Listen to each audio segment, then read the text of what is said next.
বস, আসসালামু আলাইকুম। ওয়ালাইকুম আসসালাম। আচ্ছা রোমান, তোমাকে যে আমি বলছিলাম আমার ওই উত্তরপাড়া জমিটার কি খবর?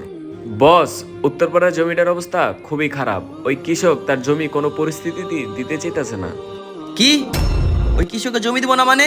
ওই কৃষকের জমি দিব, ওর বাপও জমি দিব। ওই জমির মধ্যে রাব্বি আহমেদের চোখ পড়ছে, চল আমার লগে। চলেন।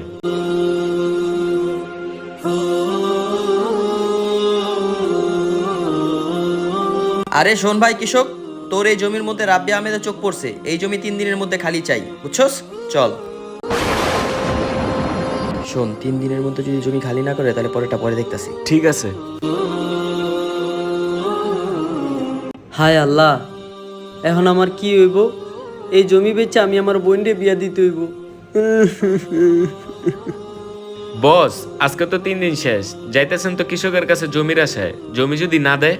কৃষক জমি দিব না মানে? ওই দিন করে যেমনে কই আইছি, আজকে যাওয়ার পর যদি জমি না দেয়, আর একটা বোন আছে না, বোন সহ ওরে গায়েব করে দিব। ঠিক আছে।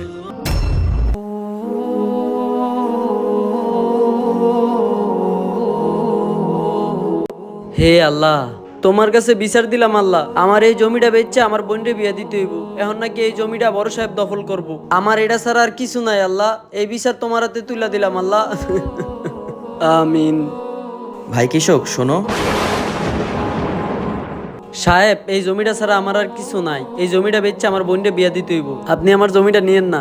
ভাই শোনো, আজকে তোমার জমি দখল করতে আমরা আসি নাই। আমার ভুলটা আমি বুঝতে পারছি। তুমি যেই জমির বিচার আল্লাহর কাছে দিয়ে রাখছো, সেই জমি দখল করার আমি কে? ভাই তুমি আমাকে মাফ করে দিও।